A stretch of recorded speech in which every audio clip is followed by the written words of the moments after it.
teknokrasi pembangunan, itu juga sudah perlu. Perlu ya? Nah, karena apa? Karena politisi itu sudah mulai mengambil tadi isu-isu pembangunan itu sebagai isu politik. Ya, kita ingatlah zaman Pak Jokowi bagaimana beliau belusukan masalah permukiman kumuh jadi isu politik, ya kan? Masalah penanganan kumuh. Tapi sampai sekarang kan proyek Pak Jokowi itu Kampung Deret nggak pernah ada yang evaluasi. Di mana gagalnya Kampung Deret? Lalu rumah susunnya Ahok ya kan? Di mana gagalnya? Kalau kita lihat sekarang rumah susun Jatinegara Barat itu udah kumuh jadi. Yang dulu beritanya kan rumah susun rasa apartemen katanya kan? Nah, sekarang lagi Pak Anies rumah susun DP 0 itu harus dievaluasi itu. Perjalanan panjang ini karena beliau-beliau ini kan politisi. Pak Jokowi, Pak Ahok, Pak Anies ini politisi. Ketika mereka mengambil isu pembangunan perumahan itu sebagai isu populis, bahkan mereka berjanji di depan masyarakat miskin permukiman kumuh itu ya, dan dibuat kontrak politik, itu harus diselesaikan di tahap teknokrasi. Nah sayangnya sekali menteri-menteri, dirjen-dirjen gitu ya, diam saja, business as usual. Kita punya proyek kok, nggak apa-apa itu proyeknya politik.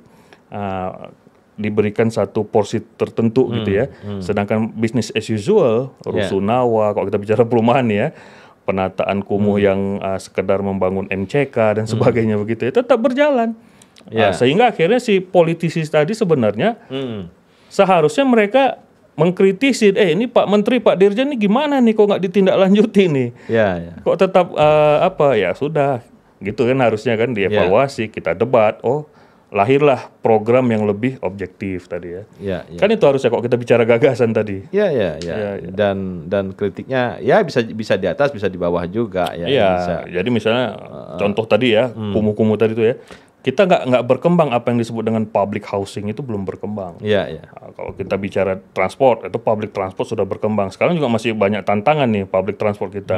Karena semakin banyaknya kendaraan, akhirnya macet lagi, ganjil genap diberlakukan semakin luas ya kan.